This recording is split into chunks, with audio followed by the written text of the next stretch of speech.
Miska, Muska, Miki, Miska, Muska, Miska, Muska. Assalamualaikum warahmatullahi wabarakatuh. Perkenalkan, nama saya Ahmad Tamami dari kelas 2C Farmasi dengan NIM 3118122. Di sini saya akan menjelaskan tentang interaksi obat dan hasil uji laboratorium. Nah, apa itu interaksi obat? Interaksi obat adalah perubahan aksi atau efek samping obat yang disebabkan oleh pemberian bersamaan dengan makanan, minuman, suplemen, atau obat lain. Ada banyak penyebab interaksi obat. Misalnya, satu obat dapat mengubah farmakokinetik obat lain, atau interaksi obat dapat timbul dari kompetisi untuk reseptor tunggal atau jalur pensinyalan. Ada beberapa macam interaksi obat. Yang pertama, interaksi farmasetis adalah interaksi fisiokimia yang terjadi pada saat obat diformulasikan atau disiapkan. Yang kedua, interaksi farmakokinetika. Pada interaksi ini, obat mengalami perubahan pada atme yang disebabkan karena obat atau senyawa lain. Yang ketiga adalah interaksi farmakodinamika. Adalah obat yang menyebabkan perubahan pada respon pasien disebabkan karena perubahan aksi obat tanpa mengalami perubahan konsentrasi plasma. Interaksi obat hasil lab. Interaksi obat dengan tes laboratorium dapat mengubah akurasi diagnostik tes sehingga dapat terjadi positif palsu atau negatif palsu. Hal ini dapat terjadi karena interferensi kimiawi. Di sini ada beberapa penyebab terjadinya gangguan interaksi obat dengan hasil laboratorium. Nah, yang pertama adalah laksatif anthraquinone dengan uji urin. Nah, laksatif anthraquinone dapat mengaruhi uji urin untuk urobilinogen atau oleh perubahan dan zat yang diukur apabila mengevaluasi status kesehatan pasien. Apoteker harus mempertimbangkan efek terapi obat pada hasil uji diagnostik. Yang kedua ada laksatif anthraquinone dengan tes tiroid. Laksatif anthraquinone dapat mengaruhi hasil tes yang dilakukan tidak akurat dengan efek toksis yang dihasilkan jika digunakan. Yang ketiga adalah asam askorbat dosis besar dapat mengaruhi teknis analisis.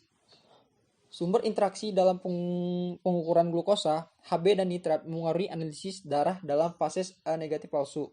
Yang keempat adalah kontrasepsi oral mengaruhi kurang lebih jenis tes laboratorium. Macam-macam uji laboratorium.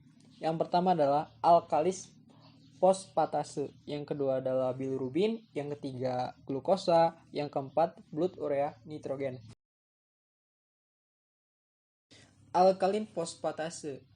Tes untuk alkalin fosfat dikerjakan untuk mendiagnosa penyakit-penyakit liver atau tulang, atau untuk melihat apakah pengobatan untuk penyakit tersebut bekerja. Uji alkalin fosfat ada dalam tes darah rutin, termasuk dalam bagian tes fungsi liver. Ada beberapa obat yang mempengaruhi, yaitu satu obat AINS dapat menurunkan angka alkalin, 2 paracetamol meningkatkan angka alkali fosfat. Bilirubin.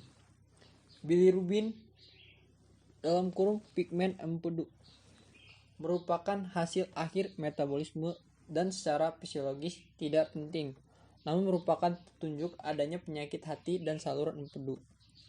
Obat-obat yang mempengaruhi bilirubin yang pertama adalah fenobarbital, yaitu untuk menurunkan kadar bilirubin. Fenobarbital meningkatkan aktivitas glucuronil transferase. 2. Estrogen steroid anabolik dapat meningkatkan kadar bilirubin menyebabkan penurunan ekskresi bilirubin. Obat-obat yang mempunyai mekanisme yang sama adalah halotan atau dalam kurung anestetik, isoniazid, dan kloroformazin. Glukosa. Obat-obat yang mempengaruhinya 1.